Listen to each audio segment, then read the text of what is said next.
उदयपुर गांव में एक आलसी व्यक्ति रहता था, जीवनलाल। वह हर रोज उठता, खाना खाता और सो जाया करता था, जिसके कारण उसकी पत्नी बहुत ही परेशान रहा करती थी।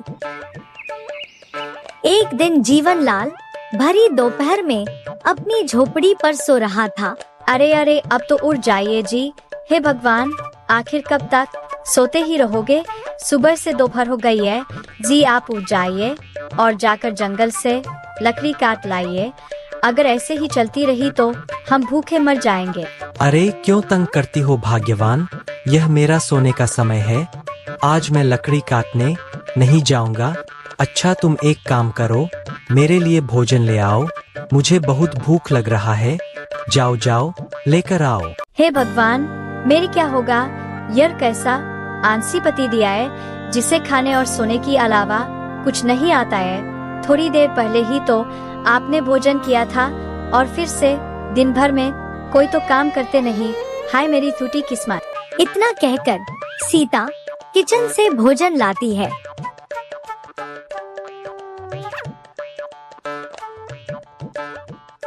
यह लो जी, आपके लिए मैं भोजन लाई हूँ। अब तो उठ जाइए ना। अरे वाह वाह, कितनी अच्छी खुशबू है भाग्यवान। लाओ लाओ भाग्यवान, बहुत जोर की भूख लग रहा है। आज तो तुमने मेरा मनपसंद भोजन बनाई हो। वाह वाह। इतना कहकर जीवनलाल भोजन करने लगता है। अरे वाह वाह, मजा ही आ गया। बहुत ही स्वादिष्ट भोजन बनाती हो तुम तो। हाँ, तुम्हारी तो जवाब नहीं है भाग्यवान। वाह क्या भोजन बनाया है। वह सब तो ठीक है जी। अब आप बाजार जाकर कुछ अनाज ले आइए। घर में अनाज खत्म होने को है, ऐसे में मैं क्या भोजन बनाऊंगी? क्या कहा भाग्यवान? अनाज खत्म होने को है? अच्छा अच्छा, मैं ले आऊंगा सुबह जाकर। अभी तो मुझे स्वादिष्ट भोजन खाने के बाद नींद आ रहा है। अभी तो मैं सो जाता हूँ भाग्यवान, और सुबह होते ही अनाज ले आऊंगा। इतना कहकर जीवनलाल फिर से सो जाता है। हे भगवान, आपको तो दिन भर सोने और खाने के अलावा कुछ नहीं आता है। जब देखो आलस। मैं तंग आ गई हूँ। अगर ऐसी ही चलती रही तो मैं घर छोड़कर अपनी मायके चली जाऊंगी। हाँ, बता देती हूँ आपको। अगले सुबह जीवनलाल थैला लेकर बाजार की ओर चला जाता है और थोड़ी दूर चलने के बाद वह बाजार पहुंच जाता है और बाजार से अनाज लाते लाते शाम हो जाता है। तभी जीवनलाल को रास्ते में उसका बचपन का दोस्त मोहन दिखाई देता है। तब जीवनलाल उसके पास जाता है। और भाई मोहन, कैसा चल रहा है जीवन? सब ठीक है भाई जीवनलाल, और बताओ। बस बाजार गया था अनाज लाने के लिए, पत्नी के ताने सुन के। मेरा भी वही हाल है भाई, यह औरतें होती ही ऐसे हैं। आओ चलो चाय नाश्ता करके जाना। नहीं भाई मोहन, वैसे भी शाम हो गया है। अभी मैं तो चलता हूँ, वरना तुम्हारी भाभी मुझे ताने मारने लगेगी। इतना कहकर जीवनलाल घर आ जाता है। अजी आ गए आप? इतनी देर कर दी आने में। अरे भाग्यवान, बहुत जोर की प्यास लग रहा है। जल्दी से मेरे लिए पानी ले आओ। तब सीता पानी लाती है और जीवनलाल पानी पीता है। रात को दोनों भोजन करके सो जाते हैं। सुबह होते ही हे भगवान, अब तो उठ जाओ। सुबह हो गया है। घर में भोजन बनाने के लिए एक भी लकड़ी नहीं है। तब जीवनलाल उठता है।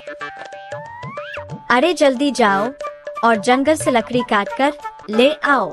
जीवनलाल उदास हो गया और सोचा, सुबह सुबह काम में जाना पड़ रहा है। आखिर मैं कब तक ऐसे ही लकड़ी काटता रहूंगा। जीवनलाल कुल्हाड़ी लेकर जंगल की ओर चला जाता है। उसकी चेहरे में उदासी और नींद था। तब जीवनलाल जंगल में पहुंच जाता है। लेकिन उस दिन जंगल में कुछ अजीब सा सन्नाटा था। जीवनलाल जब जंगल का थोड़ा और अंदर गया तो अचानक उसे एक विशाल गुफा दिखाई दिया जो उसने पहले कभी नहीं देखा था।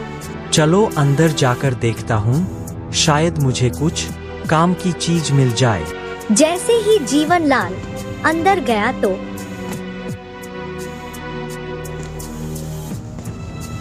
अचानक एक आवाज गूंजी। कौन है जिसने मेरे घर में आने की कोशिश किया है? जीवनलाल डर गया। तभी जीवनलाल के सामने एक बड़ा डरावना राक्षस प्रकट हुआ। तब राक्षस बोला, मैं कई वर्षों से भूखा हूँ, आज मुझे इतने सालों बाद इंसानी मांस खाने को मिलेगा। तुम्हें मैं खा जाऊंगा। हे विशाल राक्षस, मुझे मत खाइए, मैं बहुत गरीब हूँ। मेरी पत्नी मेरा इंतजार कर रही होगी। अगर तुम मुझे छोड़ दोगे तो मैं तुम्हें हर रोज स्वादिष्ट खाना लाकर दूंगा। तब राक्षस ने कुछ पल सोचा। उसको यह बात पसंद आ गई। ठीक है, लेकिन याद रहे, अगर तुम एक दिन भी मेरे लिए खाना नहीं लाए तो मैं तुम्हें और तुम्हारी पत्नी दोनों को खा जाऊंगा। जीवनलाल डरते झिझकते अपना घर पहुंचा और सभी बातों को अपनी पत्नी सीता को बताया।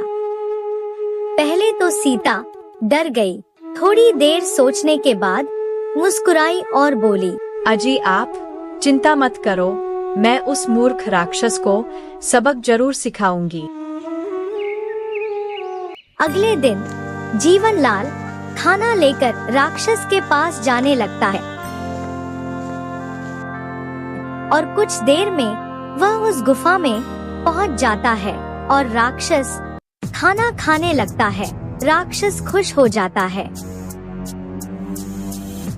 वाह, कितना स्वादिष्ट भोजन है, वाह वाह, आज तो मजा ही आ गया।